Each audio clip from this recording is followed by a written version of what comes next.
Okay, guess who's back? Monkey's back. Haha. Hi guys. Okay, so I got this really awesome cover in the mail for me to ink, and I thought, hey, it's really cool looking. I saw something that gave me an idea, and I think it'll be for I think a good topic for a video. And so here we are doing the video for this great topic, which is what do we do with areas that are the gray areas? What do we do? How this is what I do. How do you know what to do? Experience tells you that, I guess, and just, you know, goofing around. But I saw this, and I think this might be one of the things that would, you know, be intimidating for me as a beginning inker, and like as especially if you're inking over someone else. The gray stuff that pencilers can do that you know, you have to figure out how to translate that into ink to interpret it, I guess. The word interpret gets used a lot when it comes to inking, but I can't think of a better word, so we'll stick with it. So what do we do with like the gray stuff? And you get to see a little bit, and if those of you who are really sharp at this, you probably already know who this is because you guys are so good. But so what do we do with the pencils that aren't as like sharp or clean or clear, where you know that it's gonna be like a gray tone area more, you know, not like distinctive lines, but where you're gonna do a little bit more like a fade, you know, whether it be you know, like an effect that's gonna be carried out more in the coloring, but you still have to do that. You still have to accomplish that in the inks as well, because, you know, that's your job. So this could either be really intimidating or really fun. So let's get right into it. We're gonna, this is the page that or the cover that I'm gonna ink. So what I'm going to do is, this is just to show you, you're of course not going to see the whole thing, but this is the effect that we're going to work with. So what I have is, I have a stunt double. Okay, just so we can do different techniques, you know, that we can apply for this.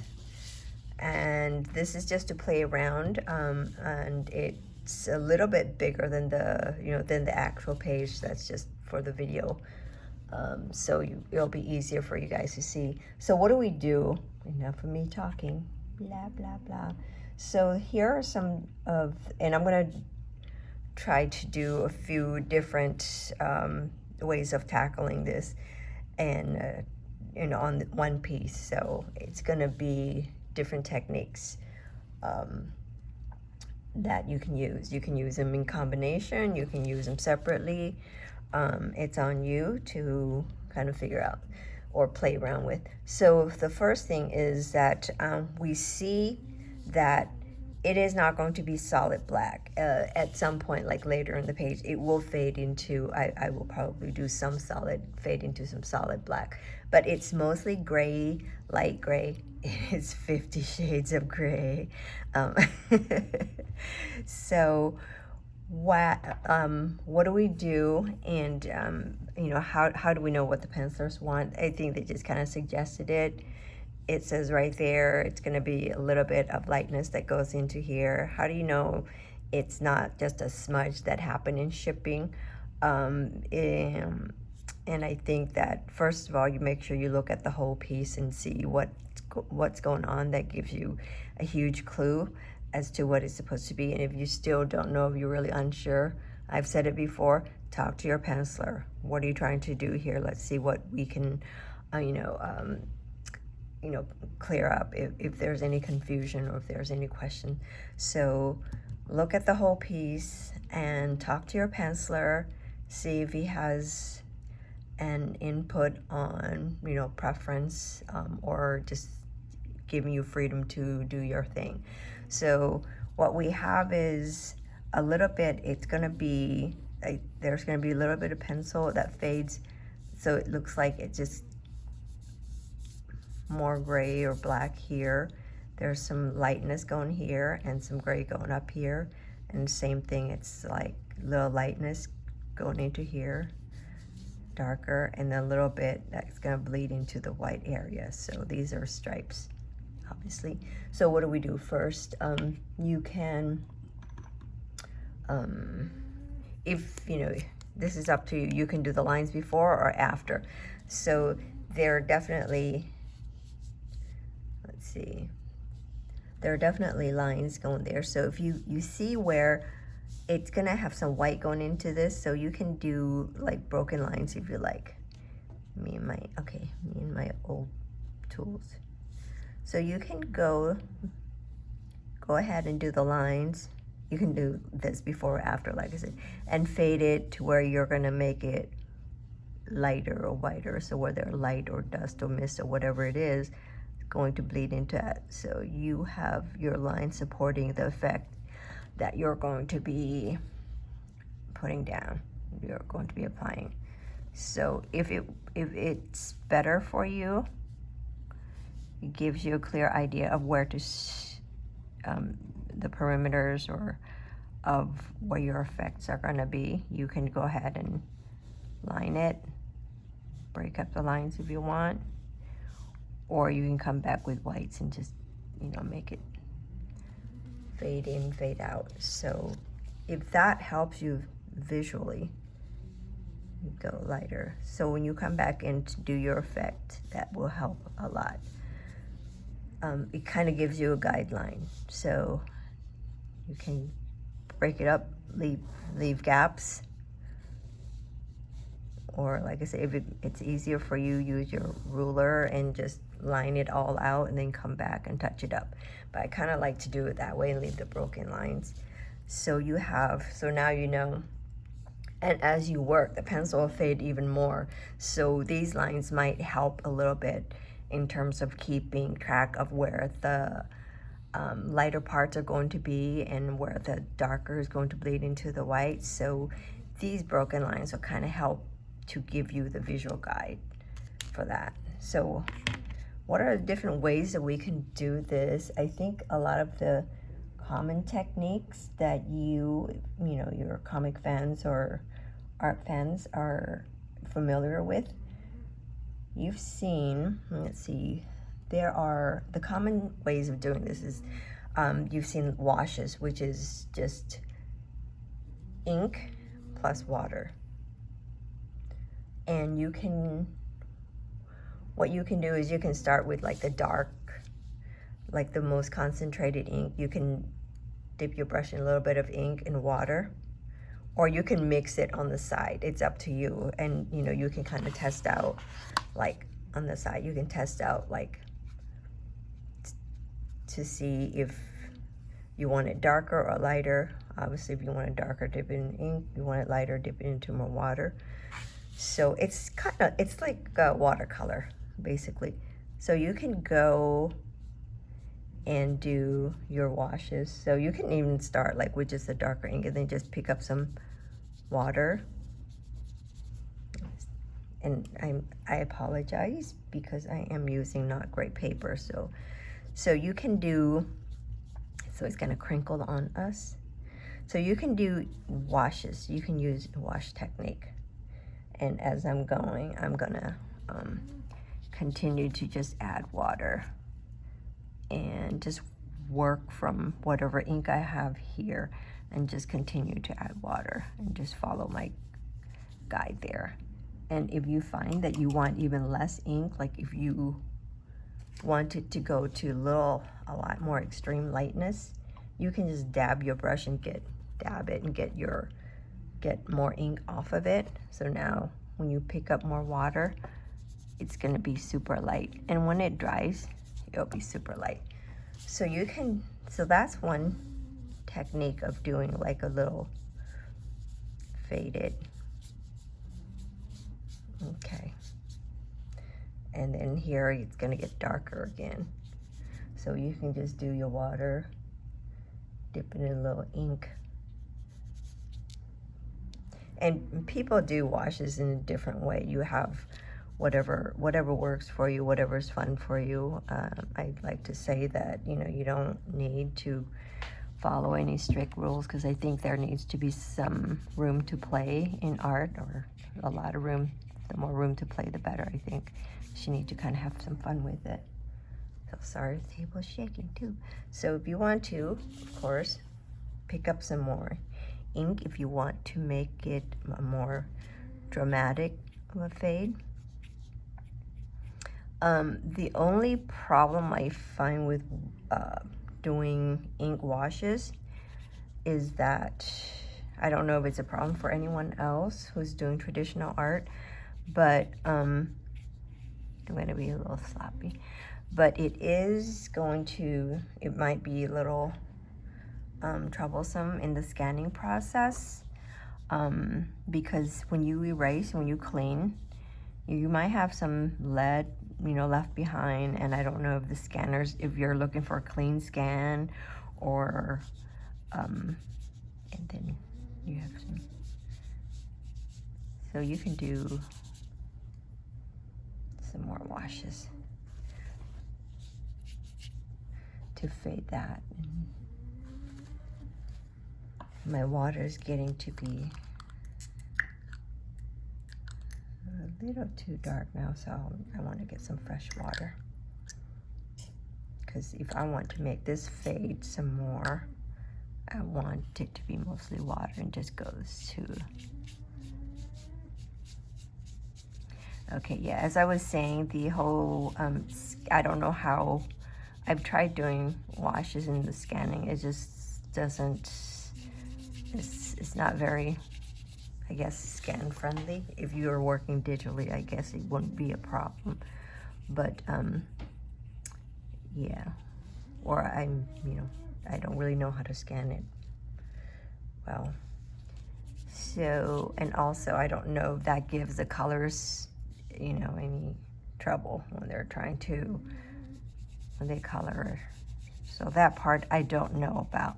So I don't do washes very, very often, unless it's like on a commission. I might do a little bit here or there, just to kind of enhance the effect of the fade. I might do like an ink wash underneath what we will cover next, which is the next technique you can use. So that's the ink wash that you can use for like low gray effects. And the next technique we can use is, I don't know, people have different names for them. I've heard like rice checks, I've heard like screening, I've heard, what are some of the other names? So, but you've seen it, it's basically a bunch of crossing lines. This is gonna be much slower, much slower than doing washes. And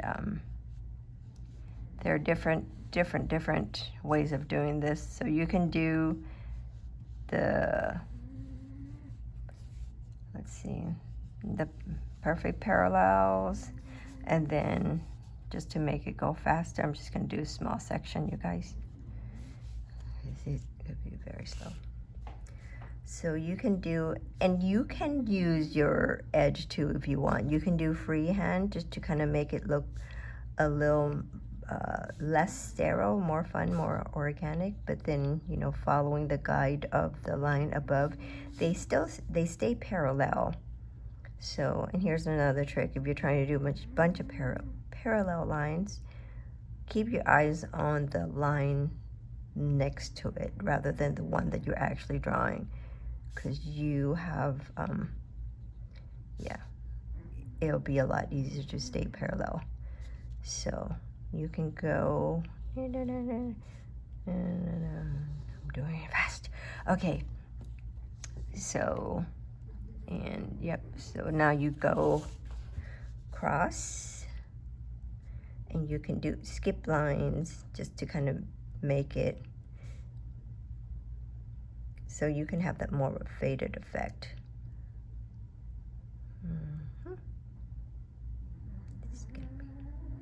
And with this sort of effect, you can do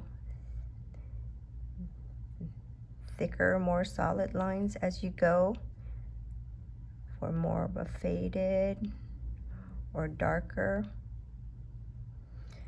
So yeah, I don't know what that's called, but I don't know if there's a technical name for it. But you've seen it, you get it. I'm not gonna do the whole thing because it'll take forever. Not forever, but it'll take a while. So with this, what you can do is you can come back and you can go thicker on areas where you want to, you know, make it darker, and then keep it thinner where you were trying to have it go to lighter effect, where fade in, fade out, and you can freehand is just faster. So, and if you want to kind of break it up, kind of like in and out of black and different 50 shades of gray, you can break it up that way too. Continue, continue, and you can make it connect. And you can do little patches of it. You can go thin, thin. So in this way, you can also, it's getting super sloppy, but you get what I'm saying. So you can use this as another like gray tone effect. And how do you do it here? As it, maybe it moves, the little bit of here moves upward. So you just go thinner lines, almost like just feathery, like invisible, and then gradually, like really light pressure, and then gradually a little bit more pressure, and then fade it out, more, blend it in together, and then the other direction. Your perpendicular, 90 degrees. So, and if you want even more fading, like what you have here, you can continue. So it gives it an effect that it has like movement. And if you want, you come back in areas where you want to make it thicker, so it looks like it's more faded towards the edges. So yep. And you can further enhance this if you want with like a little bit of white. You can come back in with white and just touch up in little areas. And again, you can go both ways. If you want, you can even bring it into like almost black. So continuing to make it thicker and thicker. And you can also do like closer, tighter lines too, to really close it in, to make it fade into black. So that's just another technique that you can use for gray, for your gray tones, or fading in, fading out, or like a little mist going through, or just a lighting thing. So yes, we have the wash, we have your little crisscross rice check, you know, screen door, whatever you want to call it. And you just use to start, you can use your you know, exact like boom, boom, boom, parallel, perpendicular, and you got your 90 degrees. If you want to continue doing these line works and just have a little more fun with it, you can add another set. So now we go diagonal.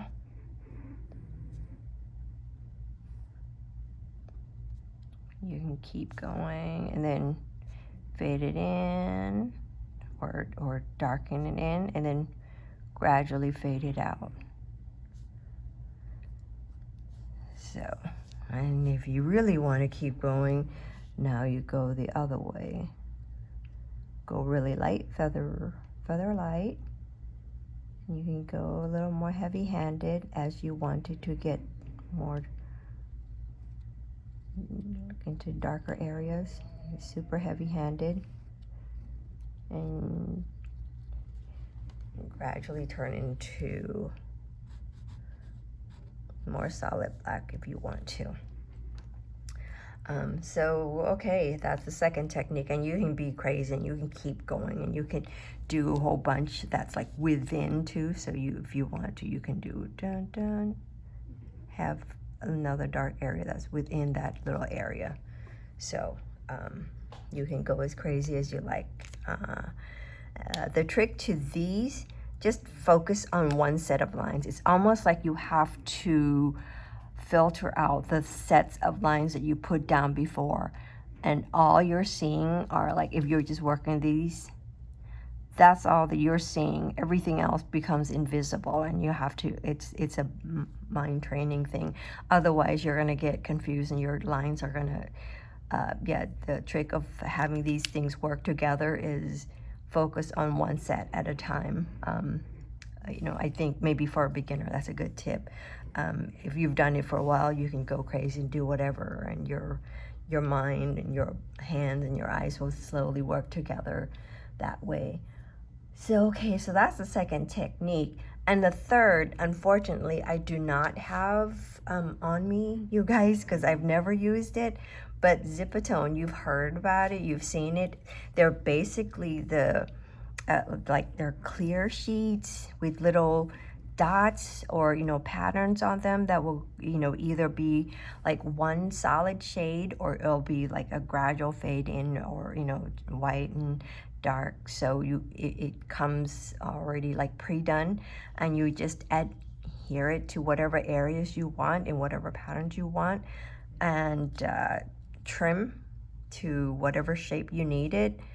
So it's just a clear sheet with the texture and the gray that you want. So that's Zipatone. I've never used it, but it's out there, and a lot of people do use it. It's absolutely, you know, has a really fun, cool effect on its own, and a lot of different ways to apply it. So to play around with that if you like. So that is that. So the crisscross, Zipatone, and oh, here's another crazy one that I know my friend does, Mr. John Livesey. He does a whole lot of stippling. Stippling I learned in freshman biology in college, which you do just a bunch of little dots. It's kind of like the manual version of Zipatone. So just dots, and then you just keep fading in, fading out, sort of like this, like the lines, but with dots instead. And you can just go crazy and have fun with it, and just, you know, tap tap tap tap away. Da da da da da. Stippling, fade in, fade out. So yeah, I'm just gonna do the quick thing. That's stippling. So you can do that too. You can, you have, I guess, more control. It just takes more time. And you can try to make it a little more random or more pattern, as whatever you like, or whatever the, you know, that piece calls for. And fade it out, fade it darker. So there you go. So I believe, what is that? 1, 2, you have the wash, you have the crisscross thing, you have Zipatone, stippling, so that's like 4, and 5 is, let's see, the sponge. So the sponge is basically, you're using the texture. So keep in mind the type of sponge that you're going to use. Is it, you know, like a finer texture? This is actually like one of those packing foams. I just cut it for like, you know, from anything that's shipped to you. So those come in handy, like the little packing popcorns. This is my way of recycling. So the texture, keep that in mind. Like there are different textures. You can buy a set of sponges to play around with if you like. There's like, you know, the larger pores, and you can see if that's going to work for whatever you're working on right at, you know, at the moment. So there's a difference. And you can use washes, or you can use like straight ink, or a combination of. So you can see, sometimes if it's super loaded, what you're gonna get is that, and that's not totally a bad thing. I mean, that's also a nice effect to have. So what I do sometimes is like I start with, when it's kind of, you don't need much. So start there, and then if you need to, dab it on a paper towel, because you can kind of pick up too much sometimes. You don't need a whole lot of ink. So grab a paper towel, dab it on there, get some ink off, and then you can work off of that center and fade it out. And you can rotate for, you know, a little bit more of a is random pattern a thing? Okay, so yeah, and you can just rotate. So you get a nice, and you can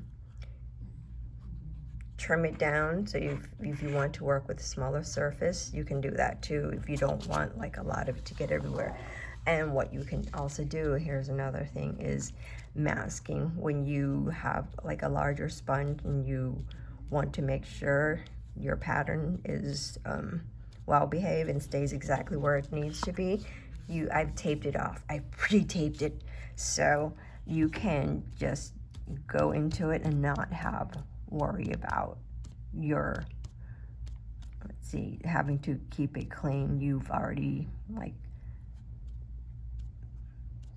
taped off the areas that you want. I only did a little section. So for that, and you can have it, you keep going and have it go to black, and or keep going. And sometimes I am kind of lazy about masking areas, so what I do is I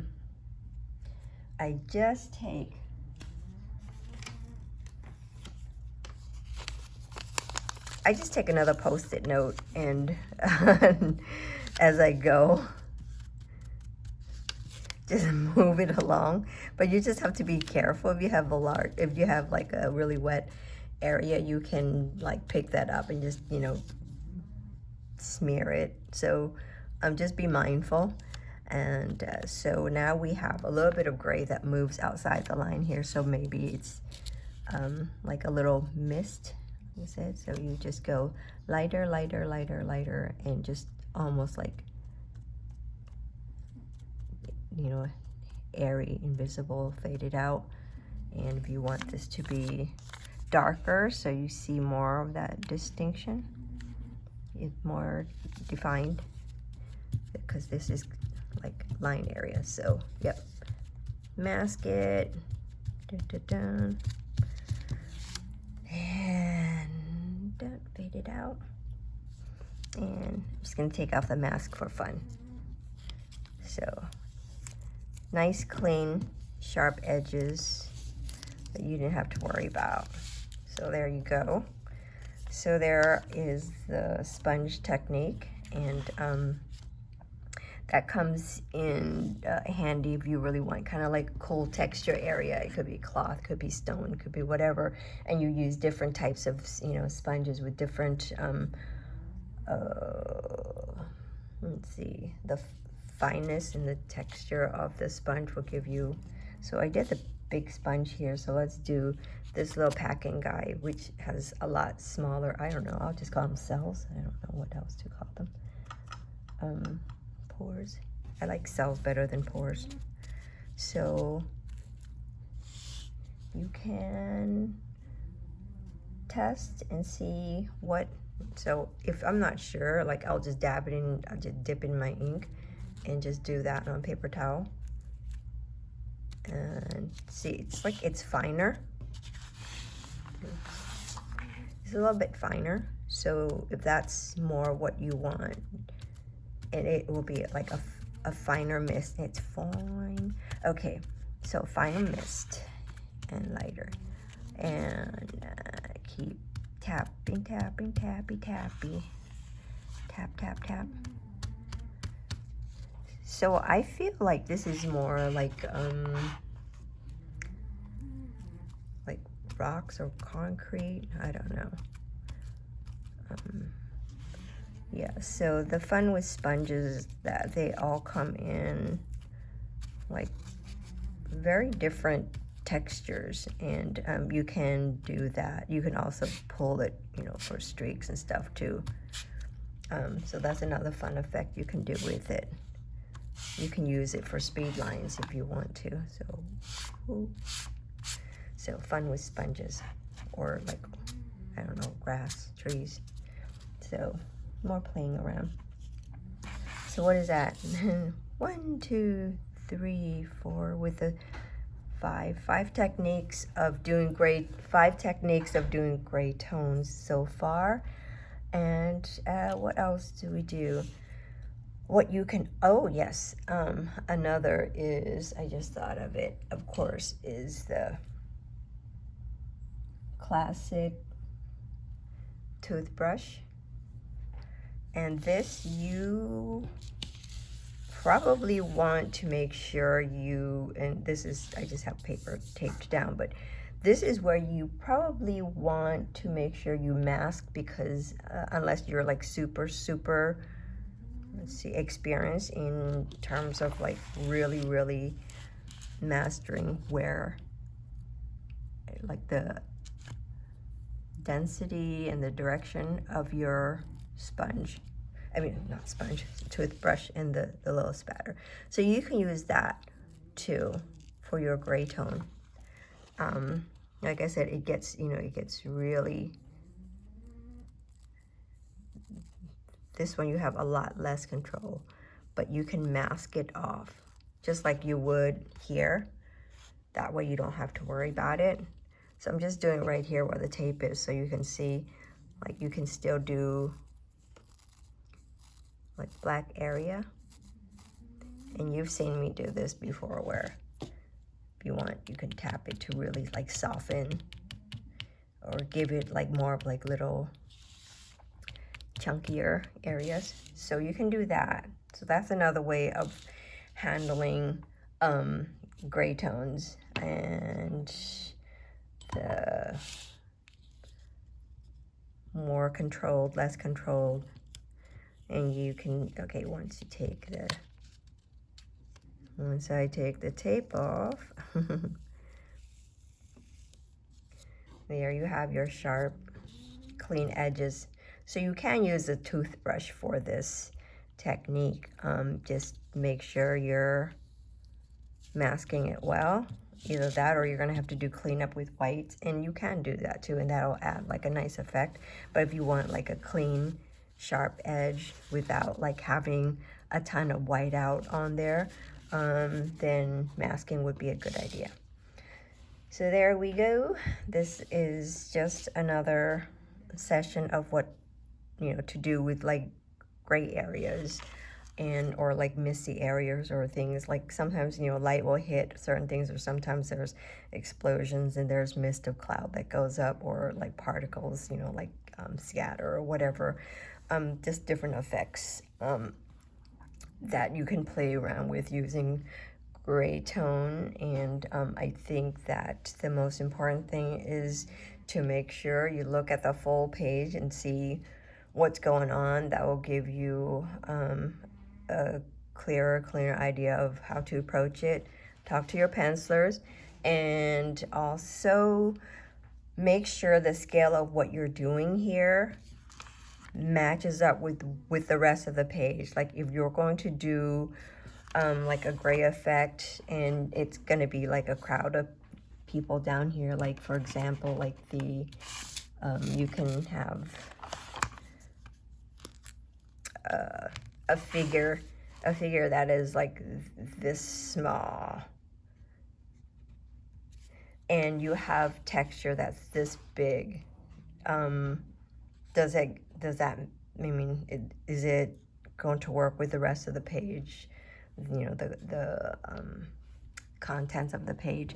So scaling of your textures or your gray should work with that. So for that, you might want something like much smaller. So if you're doing little lines, it would be like a smaller scale, not like big, large, you know, chunky, you know, grays or texture that is going to stand out or completely swallow up that or upstage the rest of the page or the rest of the content. So make sure the scaling works. Anything that you do here, you can scale it up or down. If you have a giant head, you know, then like a larger, you know, texture thing would work great. Something fine might get lost. So the scaling has to work. That's my, I guess, final tip. Thanks for watching, and I hope you didn't mind hearing my office manager snoring, because she does whatever the heck she wants. And yeah. And thanks for another great session. I hope that helps you guys, and as always, go and play with your toys. Bye.